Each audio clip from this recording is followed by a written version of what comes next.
We pay respect first. Namo tassa bhagavato arahato sama sambuddhassa.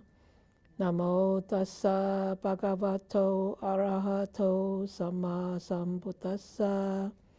Namo tassa bhagavato arahato sama sambuddhassa. Happy New Year. Happy New Year, everybody. So, we are studying this book, What the Buddha Taught.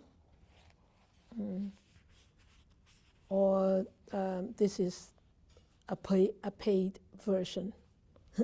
So there are complimentary books or complimentary, you can download that too also. So we are on to chapter 3, talking about the second noble truth. But I wanted to recall with you what we talked about last time. We talked about dukkha. Dukkha means you can actually define dukkha in many ways. Most of the common ways that you hear about defining dukkha is sufferings, but that is really not a very complete or a good definition of dukkha.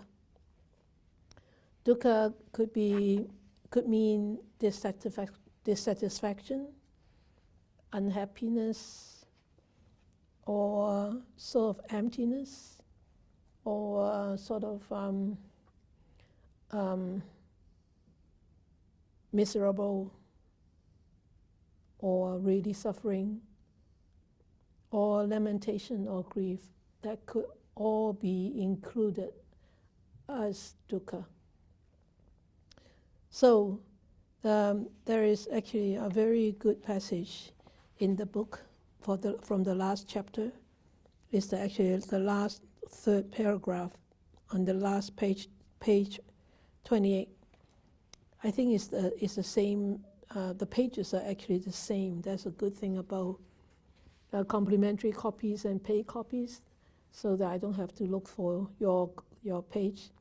So it says on the second paragraph, 6 lines down, it says, being impatient or angry at suffering does not remove it. I just love this sentence, because a lot of times when we actually encounter dukkha, a lot of us get very angry or deny or sad, and it reminds us that, being impatient, being angry with dukkha really doesn't help you. Actually, it really could be a big obstacle if you start to react like that. It not just not helping you, it also could exacerbate the whole situation. As it says, on the contrary, it adds a little more to one's trouble and aggravates and exacerbates a situation already disagreeable. So think about ourselves. Have we encountered similar situation like this? When we encounter dukkha and we don't like it, right? We get unhappy, we become unhappy, and sometimes we cannot actually contain the unhappiness, and we are so generous, we spread it out. You can have some, you can have some, you can have much, you can have much. Yeah, I'm still holding the big share, but you can have some of my shares, So we are actually very generous in that way. Because why? Because we are not mindful, and the mind is not balanced. So that's why it creates so much confusion, conflicts, and more dukkha. So what is necessary is not anger or impatience, but the understanding of the question of suffering, how it comes about and how to get rid of it. Here I don't really like the word of get rid of it. I think abolishing, eradicating has a little bit more positive sense in there. Get rid of it is, just dump it. You cannot just dump dukkha, right? It would be nice if we can just dump the dukkha. Then all of us can have a garbage bin, next to us and say, boom, get rid of it, all the time. That would be nice. That would be ideal and wonderful. But sorry, it doesn't work that way. And how it comes about and how to get rid of it. And then to work accordingly with patience, intelligence, determination, and energy. So this is what I want you to recall about dukkha, that you really sometimes cannot get rid of it. And what is dukkha is really not really just physical sufferings. Dukkha in a sense is more of a mental suffering than just physical suffering. Because the physical suffering, if one doesn't have the mental reaction to it, if one on the mind is balanced, accepting, or embracing, even though may not be able to deal with it right there, but still, okay, I'm suffering. Okay, I accept it the way it is. I'm suffering. Oh, I cry. So what? Then you're embracing it and you're dealing with it at that moment. You're not multiplying. You're not exacerbating. Maybe you cry. You think you really, when you cry, you're really not exacerbating it, because crying, the tears can bring out can allow certain kind of chemicals that have relationship with sadness, fear, to actually leave the body. So sometimes crying is really not a bad thing, really. Of course, when you cry, you need to be aware of how you're crying. You need to be aware of all the physical sensations that come with crying. And also you need to be aware of your mental state when you cry. So that is all the extra work that you need to put into besides crying. And that's the difficult part, because a lot of times we forget about those important things. We just remember to cry or to yell or to whatever. So this is some part that I want to bring attention to you is. So, and also right there on page 27, because we are talking about the arising of dukkha today, so we need to know, because last time we actually didn't cover much of chapter 1, but it was good enough. So let's see which paragraph.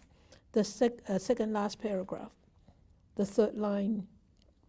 And the Buddha says, he who sees dukkha sees also the arising of dukkha, sees also the cessation of dukkha, and sees also the path leading to the cessation of dukkha.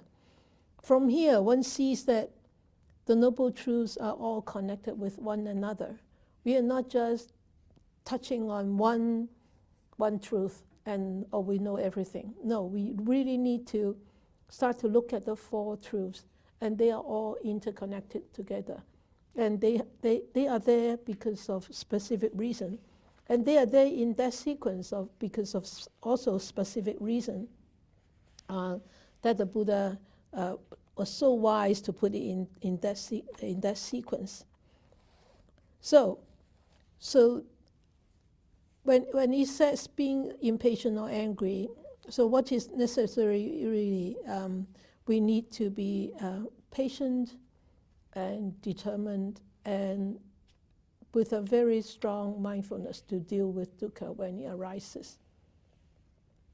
So the arising of dukkha is here, chapter 3, the second noble truth, samudaya. So it's actually dukkha samudaya ariya satcha. So dukkha samudaya, dukkha is suffering, samudaya is the arising. The arising of dukkha, that means how does dukkha come about? So the cause of dukkha is here, is said in this second paragraph. It says, it is this thirst which produces re-existence and re-becoming, and which is bound up with passionate greed, and which finds fresh delight now here and now there, namely thirst for sense pleasures, thirst for existence and becoming, thirst for non-existence. So, I hope you have read this chapter. So, I have started off by reading you the second paragraph. So, do you have any favorite paragraph in this chapter, or favorite sentences, and you would like to share with the class? Mind you, actually the Four Noble Truths seems to be very easy. This is really not easy, because once you're able to penetrate through the Four Noble Truths practically, not just literally, practically, like in your daily life, in your human life, you have attained a very high level of achievement. And that's why in the old days, when the Buddha was alive, he didn't start off teaching the Noble Truths. He started off teaching people about generosity, giving, and about sila, morality, and then later on, when people reach a certain level of achievement and understanding, then he will teach the Four Noble Truths. But nowadays, people, when people start to study the Buddha's teachings, right away they go into the Noble Truths, which, I know, there is evolution of teaching and evolution of studying, but still, the Four Noble Truths it's not as simple as it looks, as it sounds. No, right? Rory, you shake your head. Do you want to share something?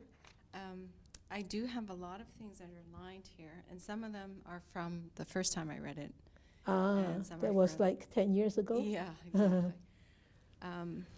But I landed on the... Is it the second time you read it this time? Yeah, oh, you haven't read it in between? I have looked at certain...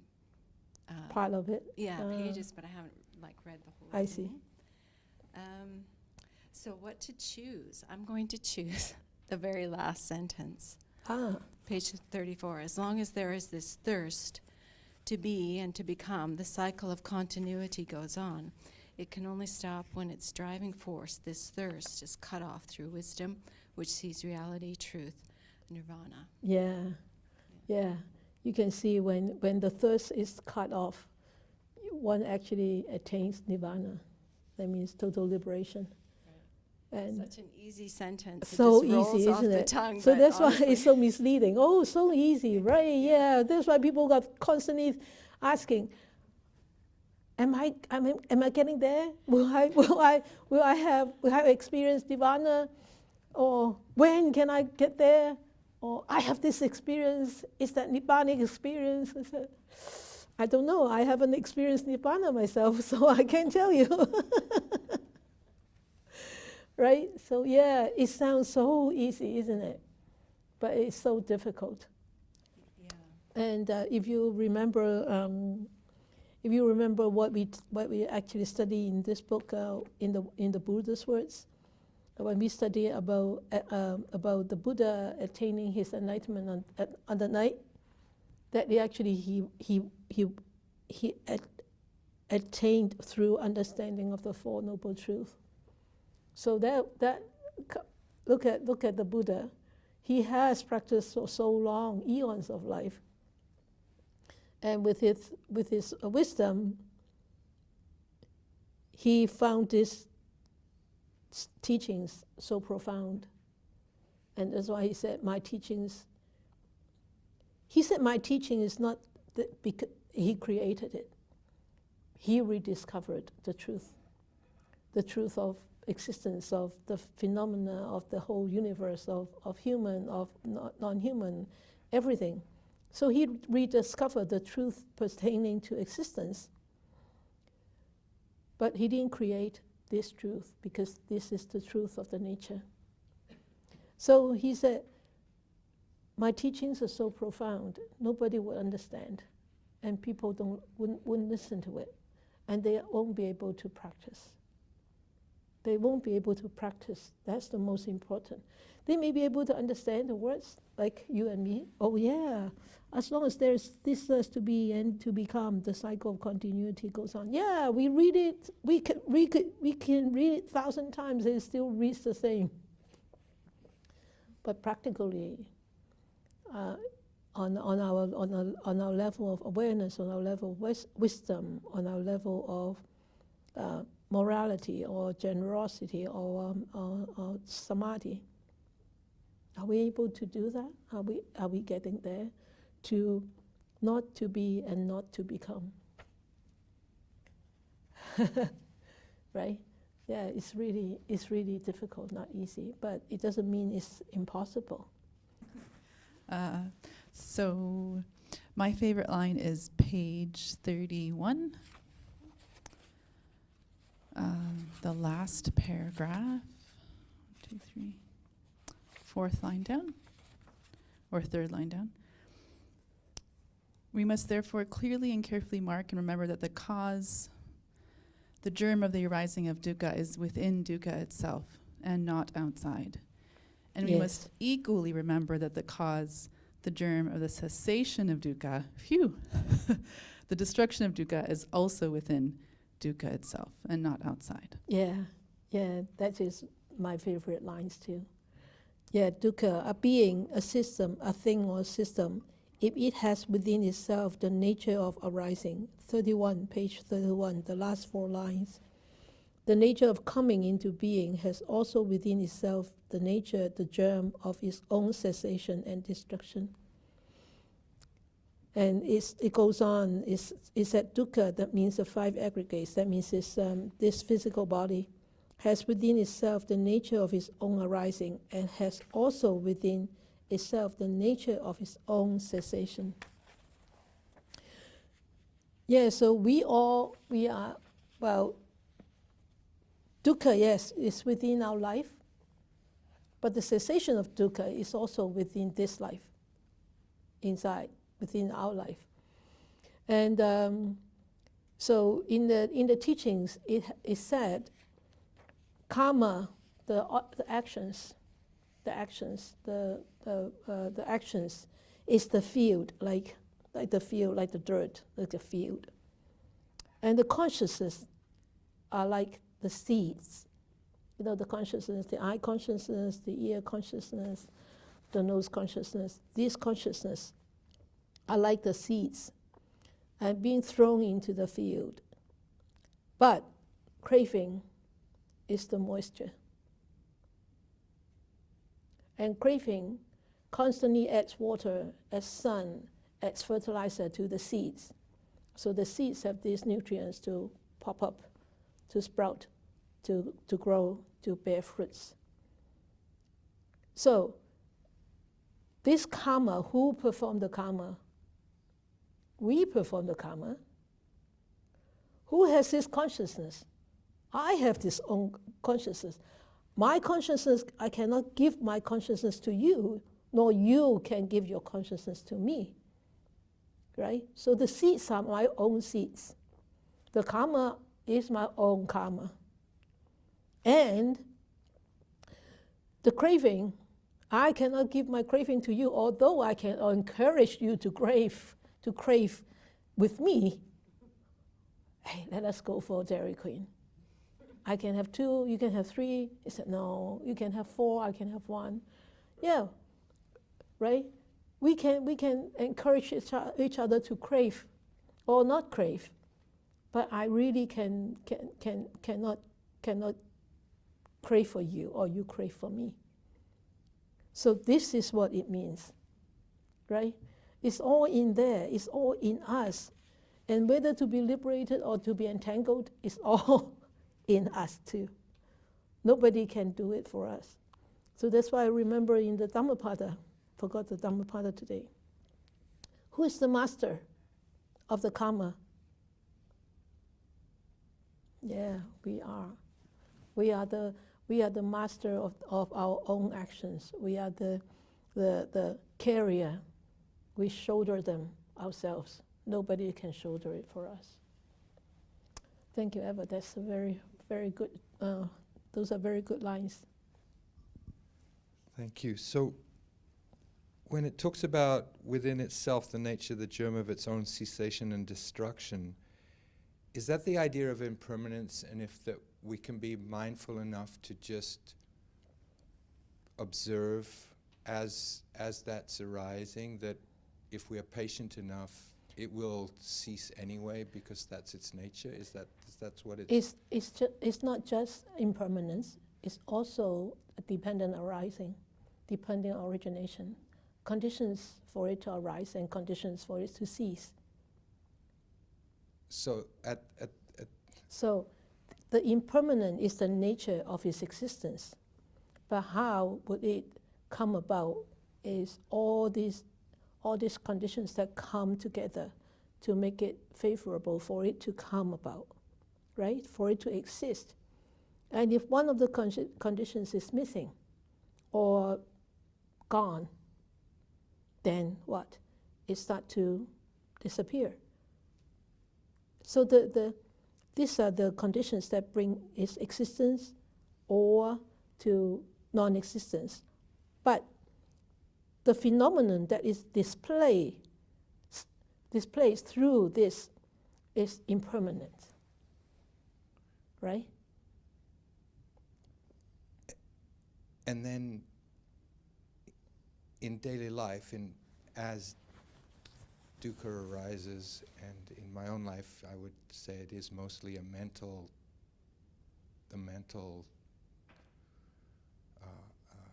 suffering. But if I'm aware of it coming, then what do I do? Or what can you do? What can I do at that point when I can feel it? There it is. That dukkha is not just merely mental suffering. Dukkha can be physical. Yes. It can be physical, but it can be physical plus mental. Right. And the mental could aggravate and exacerbate the physical. Right. You can see that very, very vividly in end-of-life patients, especially with cancer patients. Yes. If the mind is not balanced, if the mind is not quiet, if the mind is not accepting the pain that caused by the cancer, the pain could be unbearable. Even high dosage of morphine will not be able to handle that pain. But if the mind is calm, has been trained, and knowing just to observe the coming and the going of the pain, or the nature of the pain, what kind of pain it is, how does it feel, how does it travel? If one can maintain that high level of awareness and that high level of balance, mental balance, that one you can see a lot of time these patients require way less morphine. Why is that? Because they remove the mental pain. And whatever that is left is just the physical.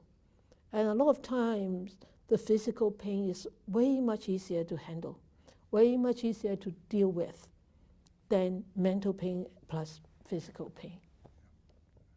Right? Thank you. Good? Yeah, okay, great.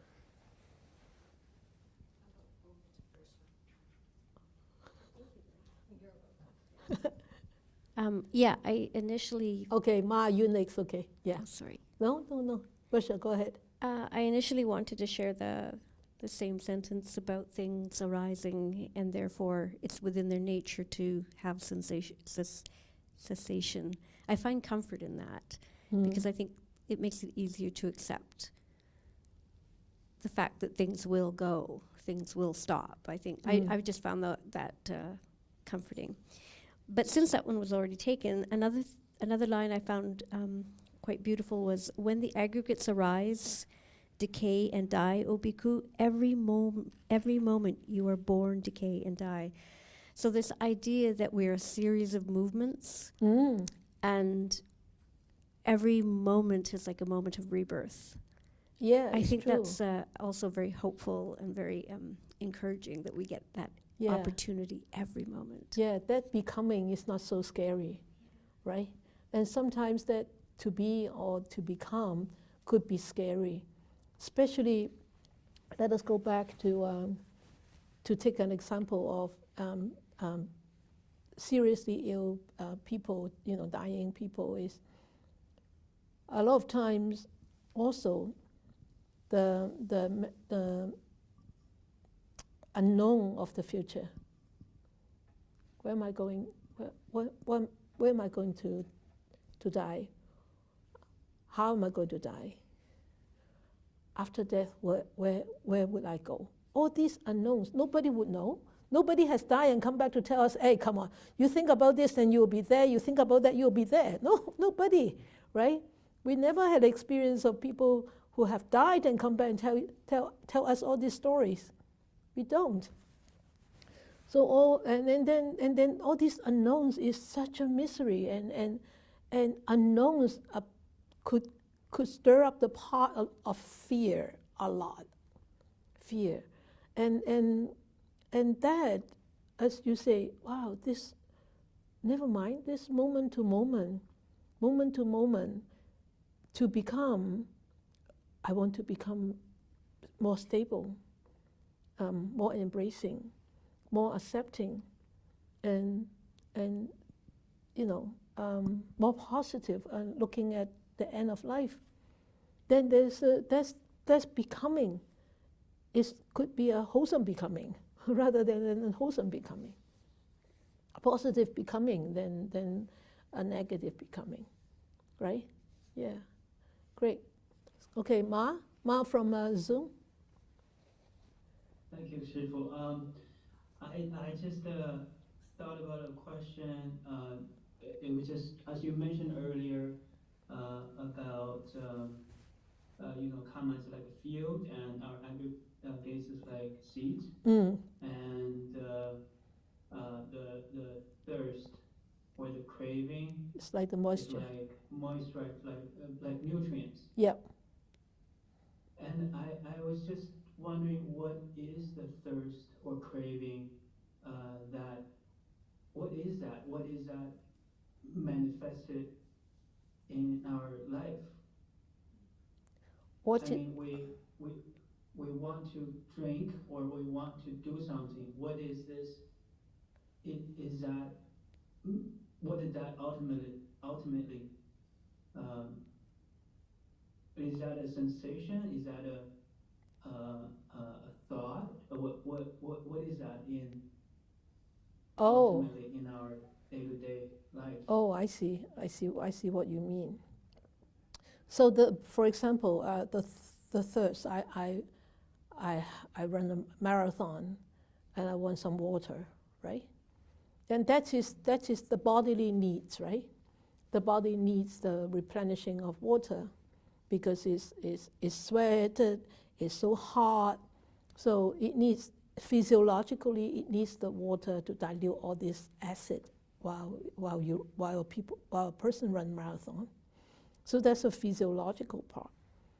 And because you keep running, and this whole body gets so hot and all that, so you need to cool down. That's also a physiological part. But also sometimes it could be a mental part, because this is very dry. I need to drink some water to sort of make it feel better. Especially when you know that when you start to cough, one thing the people will ask you, do you want some water? Right? Mm-hmm. Why? Because they think, coughing could be soothed by having some water, like getting it wet and all that. So that is also physiological. But that could be sensational, could be on the feeling, on the level of feeling. So that is physical. So it really doesn't matter whether it's physiological, physical, or mental. What it matters is, the most important part is actually the mental part. Because why? If the craving is not being fulfilled, no matter how trivial the thing is, it's just the water, right? And if it's not being fulfilled, then there will be a becoming. The next becoming, what would that be? What do you think that would be? Well, it's a dissatisfaction, so Yeah. go forward. Yeah, and then what Rahula said, it would start to be being impatient or angry, right? So I don't get the water. Hey, where is the water? Can somebody get me some water? I'm dying thirsty. I'm dying thirsty. I remember there is a story in the Lotus Sutra. It talks about this thing. The Buddha was leading a whole group of people going towards the goal, and halfway, people back out, and more people back out, and then the Buddha, using his supernatural power, actually created an image. Remember? What? It's like a place of rest. Exactly. Like beautiful resting place with water, with fruits and trees and everything. And then told the students, it comes, there it is. Your water is there, your fruits is there, your resting place is there. Let us go. Let us keep on walking. Let us keep on going. And people thought, wow, because they saw it, right? They saw it right there. And so they kept walking, they kept pursuing. And this is an analogy analogy is, during this path of practice, we encounter a lot of difficulties. We will encounter a lot of challenges, whether it's from outside or whether it's from inside. It's actually mostly from inside. The inside, and the inside, outside. That means you project, right? And so those challenges would easily, what? We said, oh, forget it. I'm not going. It's too tough. Come on. I better have some fun in life. It's too much. No, right? I give up. Okay, you can go. You can go to listen to Sister Jessie. It's no problem. You go and you enjoy. I'll go there and I enjoy myself out there, right? So that's it. That's the way it is. The craving is the moisture. Ma, I hope I explained clearly. Good. Yes, thank Good. you. Okay. Anybody else? Fasha. Can I just ask a question about what Ma was asking? Ma was asking. Can I ask a question in reference to that? Sure. Okay. Sorry. So I understand this idea of an unwholesome thirst that leads us to frustration and dissatisfaction. But on the opposite side of that, there is, and this is a question, there is a wholesome thirst where, so if you find that something is bringing you contentedness and bringing you equanimity, is that not a wholesome becoming?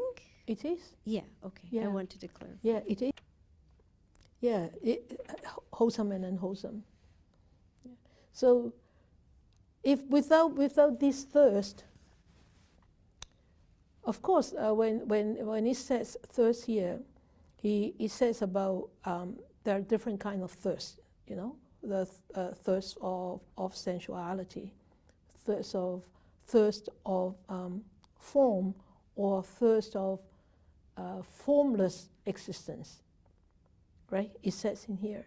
So different kind of thirst. So if it is a thirst of sensuality, and if it is not being fulfilled, like the water, it's not you don't get the water, but you don't get angry, then it is not a thirst, isn't it? You're not reacting to it, so it's not a thirst. Okay, so craving will arise when there is delight and attachment. And Samyutta Nikaya, this might not be very appropriate, but I think it is a good, also good story. It's in a sutta called the leash. I don't know whether you have heard about the leash. It actually says the great ocean dries up and evaporates and no longer exists, but still I say there is no making an end of suffering for those beings roaming and wandering, unhindered by ignorance and fettered by craving. And it says, there comes a time, because when Sindaru, the king of mountains, burns up and perishes and no longer exists, but still I say there is no making an end of suffering for those beings roaming and wandering, unhindered by ignorance and fettered by craving. And he said, it's just like a dog. That's why it's called the leash. It's just like a dog tied up on a leash was bound to a strong post or pillar. It would just keep on running and revolving around that same post or pillar. So too, the uninstructed worldling regards form as self, feeling as self, perception as self, volitional formations as self, consciousness as self. These are the 12 links. And he just keeps running and revolving around form, around feeling, around perception.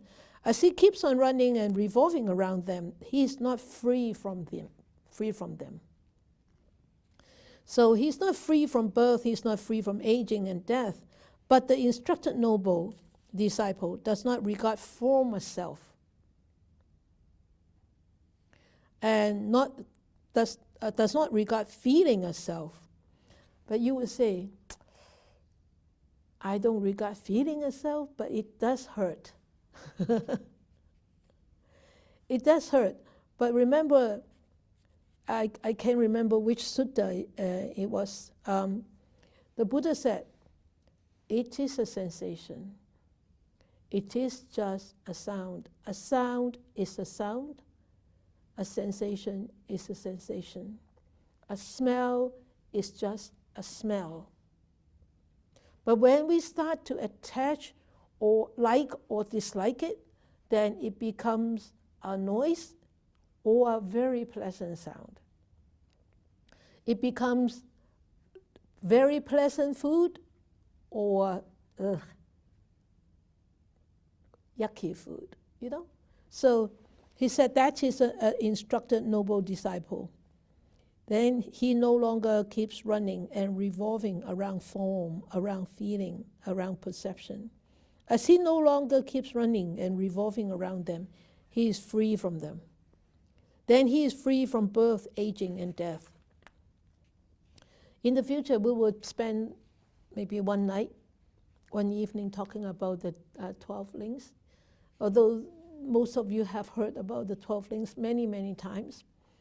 But every time you look at it again, you understand a little bit more.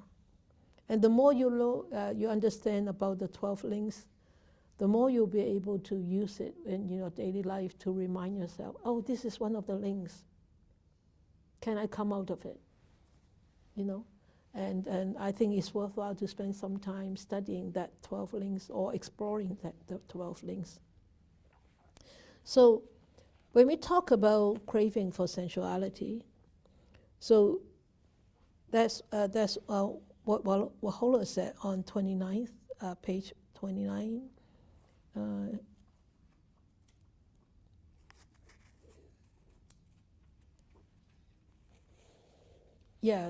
The thirst for the second paragraph, thirst for sensual pleasures. So this refers not just to sensual pleasures, but more to the mind's fascination with thinking about and planning them. So a large part of these sensual pleasures lies in the fantasies that we use to beautify, to playing it up and to play up the pleasures that we will have or we have had in the future, and what we want right now. Oh, because I have had this experience with sensual pleasures in the past, now I start to fantasize and try to play up that similar experience again. So this is actually like inciting some desire for more pleasures now or in the future. That's craving for sensual pleasures, sensuality. And then the craving for becoming is craving for becoming is bhava. In Pali term is bhava, B-H-A-V-A, bhava. So this is actually an act of taking on a self-identity. A self-identity in a particular existence. For example, in Canada or in the States, it's very common nowadays. People identify themselves as men or as women or as non-binary. So that is the self-identity part. In this particular world of existence, the word self means any sense of who you are, finite or infinite, and form or formless. So this second part, thirst for existence, and then the thirst for becoming. We talk about that, and the thirst for non-existence. That means the thirst for formlessness. Some people say, "Okay, I don't want to be reborn as human being anymore. I want to go up there to the Diva's world." Or, whatever. Diva's world is considered to be formlessness, right? Or the health realm is formlessness. But here, like Goldie has a form, I have a form, the cat has a form. So we have this physical form, but some people crave for formlessness. And that could also be, craving for annihilation. So this could also create quite a bit of difficulty, quite a bit of thirst. So we have to constantly check on ourselves. Oh, what am I craving for now? And where does this craving going to lead me to? And how is it going to affect my life? And how is it going to affect the well-being of myself? And how is it going to affect my level of happiness? So when you go back to the thirst for sensuality, you will start to see any happiness that you get from this kind of craving for a form, craving for formlessness, craving for sensuality. The happiness that you get from these kind of craving is very short-lasting, and it is a lot of time it is not very fulfilling. It could be fulfilling just momentary. So that's why the Buddha said, if you really need to have this fulfilling happiness and deep happiness, you need to start learning to meditate. Because that joy, that inner joy the joy from inside, the joy from purification is infinite, is boundless, and it can be only experienced by that person, himself or herself. So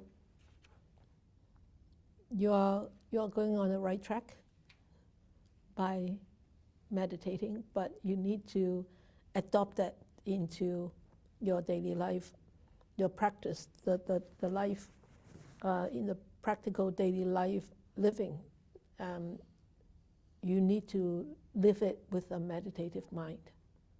Though you're not living it in a meditative posture, sitting posture, but you have to have this meditative mind, this mindfulness, trying to keep that mindfulness going, in your daily life. Okay, so I want to ask you then. So it says in page 30, it says, there are 4 nutriments in the sense of cause or condition necessary for the existence and continuity of beings. First is the ordinary material food. Second is the contact of our sense organs, including the mind, with the external world. And the third is consciousness. And the fourth is the mental volition or will. How do you interpret this? Have you experienced these 4 kinds of nutriments? How does it affect your life, or has it affect your life? The 4 types of food we could call 4 different types of food. The first type is the physical food, like, our food, the hamburger, the salad, the milk, the yogurt. Those are ordinary material food. And the second one is the contact of our sense organs. That means our sense doors, including the mind. Of course, the sense doors will be contact with the outside world, right? With the outside world. The eye seeing the cheesecake, the nose smell the cheesecake, or the eye seeing a beautiful woman walk by, or the ears hear loud sound, like just this past 10 days meditation course that we had. One student came to me for an interview, and he said, Sister Jessie, I'm so honored to be here doing this 10-day course. But he said, I have a lot of craving arising. I said, why? He said, this aeroplane's going by all the time. He said, I used to fly from Vancouver to Chilliwack. Now I can't fly. I said, why can't you fly? I don't have a, no, he didn't say that he don't have a license. He said, I just don't fly anymore. I said, you can go back to fly. So then it quench your thirst. He said, no, my nephew is learning to fly. I said, your nephew is learning to fly doesn't help you quenching your thirst for flying, right? So this contact of sense organs, years, he's meditating. He was meditating there. Very, very, it seems to be very strong, right? Closed eyes, good posture, and everything, so strong. But yet, the ears have gone to the engines. You know who I'm talking about? You probably guess who I'm talking about. So funny. And I always say to my students, they always say, oh, he's snoring. When they share a dormitory, he's snoring. I said, his snoring is none of your business. Why did your ears go to his snoring? And they all look in awe. What? What did you say? No. Is their snoring travel to my ears? I said, no. It's you going to the snoring. It's you gone into the sound and turning into a noise. And because you're turning into a noise, that's why you get agitated, irritated. Darn, I can't sleep because it's so loud. And when I taught in Beijing at that time, I could hear the snore, even across the room, at the end of the corridor. And I thought, darn, wow, the student who is sharing the room with that student is going to have a hard time. So next day he came to complain. He said, the whole night I went out and I made myself tea, kept drinking tea to keep myself awake, rather than going back into the room and hear him snore. I said exactly the same thing like what I said just now. I said, his snoring is his business. It's not your business. You should close your ears. He said, close my ears like that? I said, no, just shut your ears. Shut your hearing, the sense doors. Just close that door. He said, just close that door? How can I close my ears? I said, try. Try to close your ears. Try to just be aware of that sound and not being agitated, irritated by that sound. Just go back to your breath. Go back to your body, touching the mattress, and see if you can fall asleep tonight. And the third day he came to me and said, I slept last night. I said, did you fall asleep before he started to snore or after he started to snore? He said, after he started to snore, I could hear the snore, but I remember your words, and I just be mindful of my ears hearing this snore and not judging that sound. I said, wonderful. That's great. And at the end of the course, he actually apologized to the student in his room. He said, I'm sorry, I hated you the first night because the snore. And the student said, I'm so sorry, I should have let the teacher know that I snore. But anyway, it's really a lot of times it's our sensors. We open our sensors and let all those messages flood in. So that's why the Buddha said, mindfulness is the gatekeeper. Being mindful, you would know what to who to let it come in, who not to let it come in. So mindfulness, being mindful, is the gatekeeper.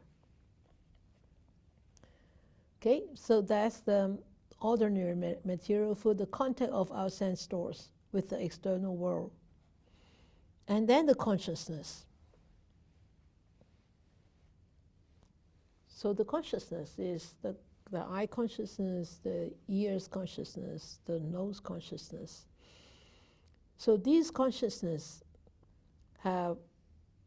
will allow the messages to come in to this mind, to this existence.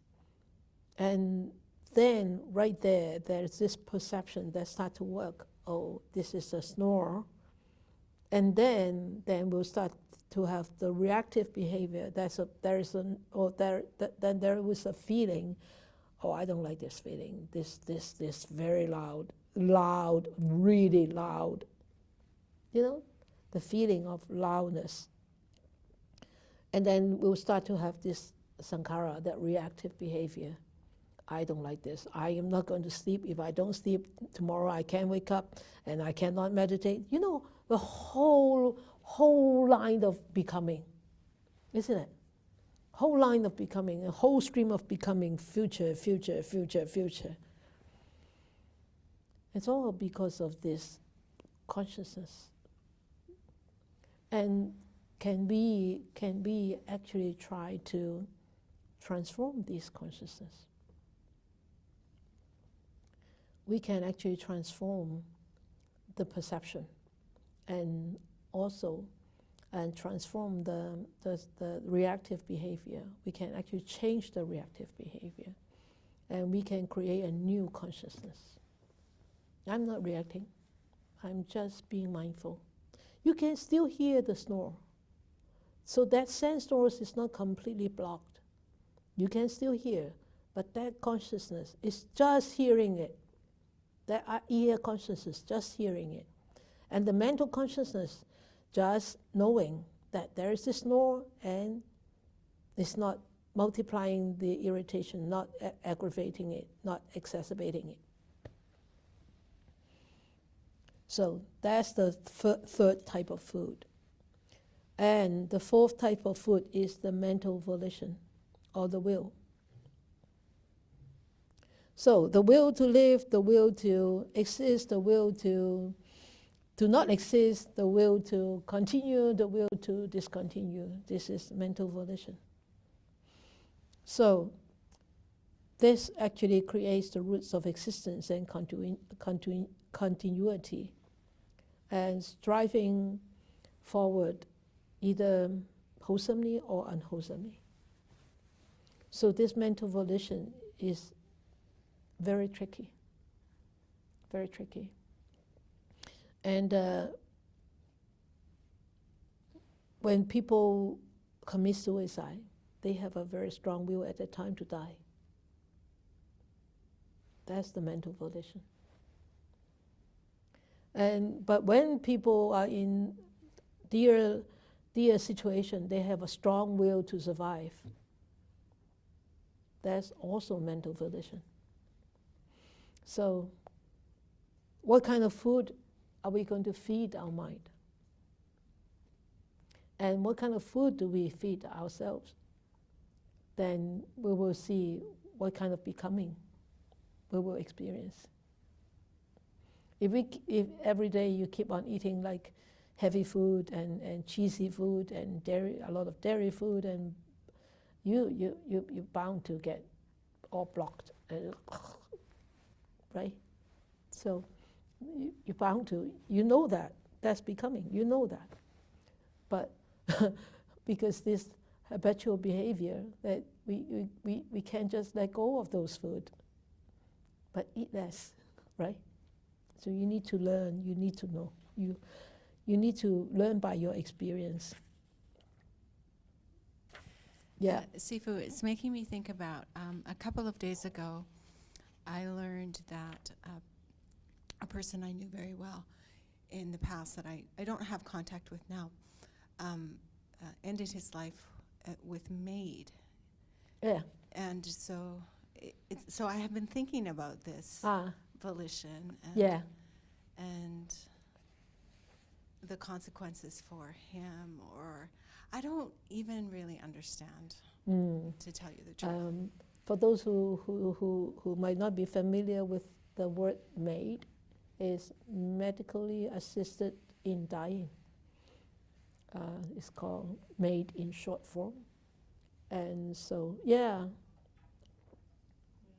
a close friend? No? Yeah, many years ago, yes. Oh. Yeah. It could hiccup. It could cause some stir up in your mind. Yeah, well, because they don't like dukkha. Who likes dukkha? But they cannot accept dukkha. They think that, and also because they think that after this life, there's nothing. And annihilation, there's nothing. So why bother to go through this pain? Might as well end it, right? So I don't want this pain. Well, I won't. There won't be me, because a lot of times with this, I think people do not believe in rebirth, do not believe in life and death is actually a cycle. That's why it's so interesting to really to learn about that dependent origination, because You can see this life is a cycle. Whether this life or next life or past life is also always a cycle or circle. So there's really no way out unless you find a way out in one of these links and you cut it out. And cut it out not by ending it sooner, because that is karma, right? And I was going to say that the theory of karma is the theory of cause and effect, and of action and reaction. So when he chose mate, it was a reaction to his present situation, his physical situation, and it is and this karma is a natural law. Then he is actually working against the natural law, and which has nothing to do with the idea of justice or reward and punishment. Every volitional action produces its effects or results. And it also said somewhere in here, there is no such person as a God or a higher authority that governs your life or governs your being, your becoming or your being. It's all by this karma. So yes, I remember I dealt with a patient who chose to have mate also a few years back. That was the first patient I dealt with who wanted to have mate, and when I visited him, he was pain-free for the whole hour that I was talking to him, and he was agile. He was walking around the room, and he even was able to clear his phlegm, to suck all the phlegm out, but he didn't like the feeling of being sick. He didn't like the feeling of loneliness. He didn't like the feeling of pain. He didn't like the feeling. I think he was in a lot of despair. Broken family, broken marriage, and broken relationship with children. And I think the most important thing is he thinks himself is useless because of this illness. So he said, I don't want to deal with it anymore. I wanted to choose. He was already approved, and then he actually went ahead the week after.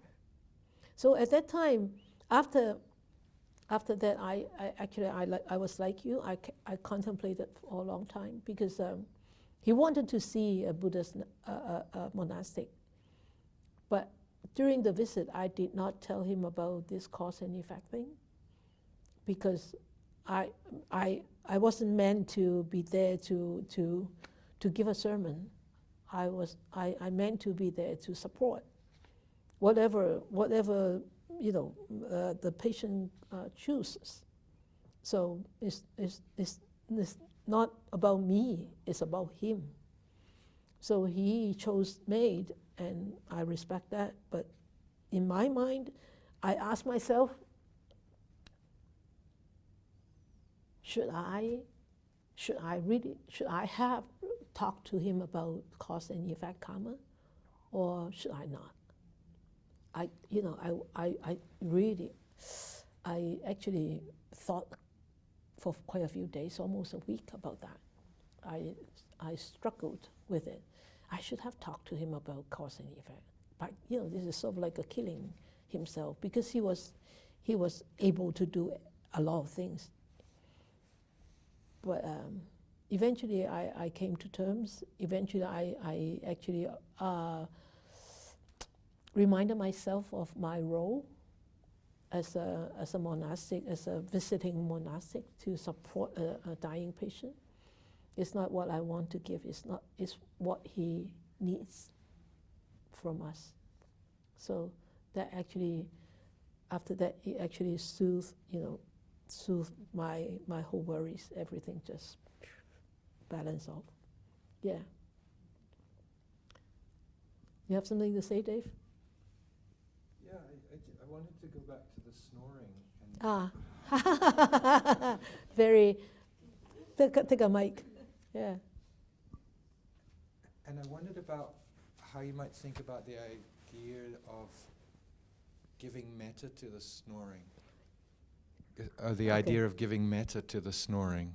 To the snoring person. To the person Who snores? and also to the irritable feelings that you will be having. Of course. Anytime any student who experiences difficulty or who doesn't experience difficulties, we constantly give metta. Right. Metta, loving kindness, all the time. Yeah. Yeah. So, yeah. As a thing to actually do, because I can, the barking dog in the neighbor's yard can be a problem, and I want to give metta to the dog and to the irritation in my mind. And yeah, you should actually give it to yourself first. To yourself. Give the metta to yourself. May I be happy. Right. May I be settled. Mm-hmm. And then when you are settled, when you are more quiet, then may the dog be happy. May you be peaceful. Right? Yeah, that you need to give metta to yourself first. You have to really love yourself first, because you are the one who been irritated. Right. The dog barks. He doesn't intentionally want to irritate you. Right? He's a dog. So he doesn't know, oh, well, Dave is irritated by my barking, so I bark more or I bark less. No, right? So you have to love yourself first. You say, may I be happy, may I be peaceful, may I be less irritable. Then when you're settled, then the metta you send out will be effective. But if you're irritated, yes. The metta you send out is not really metta. It's like all this irritable energy, like that, right? So yeah, so send metta to yourself first. Okay? Thank you. Thank you. Yes? I want to get back to the mensa, or the maid, I mean, because, see, I had a friend that actually chose to do maid, and because they lost their physical ability to actually move. And they made the decision prior to that, as that progressively got worse, that they would do that. But I also have a brother who just gave up. Yeah. Okay, so he was actually in the hospital. He said, I'm done, Don. That's what he said to me. He said, I'm done. He said, I need to go away. Right? So he chose to just, and so when you're talking about this cause and effect thing, when you're talking about the Dharma, are you telling me there's levels of Dharma? Is that what you're trying to tell me, that, the cause and effect? I mean, I have a personal belief that everybody dies when they choose to die, no matter what. They've expired that life existence in their self in some way or another. That is their karma at that time. And it's time for them to go, right? That's sort of a belief I have. So regardless of whether you choose it on a conscious level or whether it becomes just something that becomes an unconscious level, it's still, to me, it's still. I'm confused. I'm getting confused. You're right in some aspect. Yes, a person dies when it's time for him to go. Done, right? Yeah, when it's done. But if he's intentionally choose the time of death, that is really not. It's time for him to die. He intentionally choose that time. Well, my brother. I mean. A lot of what happens with life and death in our day and age is all medical. It's based on medical. They keep people alive on machines. That keep them. You see what I mean? So, my brother could have chosen to continue doing other medications. I understand. That, but he chose not to. He chose not to, but he intentionally want to shorten that lifespan, which he may have another day or 2 days, 2 months. Nobody knows, right? Yeah, okay. Nobody knows. But he intentionally shortened it. He intentionally ended there. I just want to end it there. So whatever that is left, he's supposed to live on. He still need to fulfill that in one of his next life. Okay, so is that the same with the maid? Then with what you consider maid? Whatever. So it's just that, you know, even though they chose to end at life, they just have to carry that through their next, on the continuity of it. That's how I feel. That's how I understand. But if he chose the maid without a lot of negativity. With the what? Without a lot of negativity. Okay. Then it's a different story. This person was incapable of functioning at the end when they actually had the maid done. Yeah, I know. Yeah. So if he has a lot of negativity, I'm the hell with my life. I can't go on anymore. I hated this. Even though he chose the maid, whether he chooses or not, at the time of death, that death consciousness is going to lead him to the next moment in next life. You know what I mean?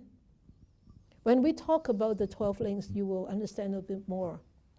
Because with consciousness, there are different kinds of consciousness. There's this linking consciousness, linking this life with the last life. Okay? That you understand the conception when our mother conceived us, there is our consciousness that is attached to this couple. So that's the linking consciousness, linking the past life to this lifetime. And then this lifetime consciousness that we go on with it. And then that's this death consciousness. The end of this life, the moment this ends, how you end this is how you start the next moment in next life. So that's the death consciousness. So if somebody chooses whatever, maid or whatever, at that moment, that consciousness, that mental state, what kind of mental state? That's the most important. It's really not the maid or not maid. It's really at that time, that mentality is the most important. But what if that mentality is at peace with it? Like, how are we to say whether their consciousness isn't at peace with it? Well, it's only him who knows. They made that decision to do it, and that was going to give them peace. He made the decision, all right, but at the time of that needle going in, that consciousness, that mental part is the most important. Who knows whether there is, inner fear, hidden fear, So hidden anger. Whatever they're carrying at that moment. At that moment, yeah. Well, tanha, craving, thirst. It produces re-existence and re-becoming. And our becoming depends on how we actually live at this moment and how our mind deals with this moment. The past is long gone, but the future hasn't come. But here, right now, right here, how we deal with this moment on the mental level is the most important because it becomes. It becomes. Okay? Thank you. So, so. You have any more questions? Any more sharing?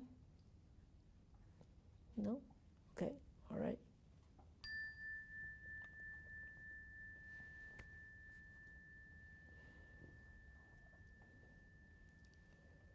May we share all our merits, our benefits that we have gathered tonight with all beings, visible, invisible, human, non-human, big or small, far or near. May all beings be happy. May all beings be peaceful. May we wish more and more people will encounter the wise words of the Buddha, study them, understand them, practice them, help themselves to liberate from their own difficulties, entanglements, and be ultimately free, happy, and liberated.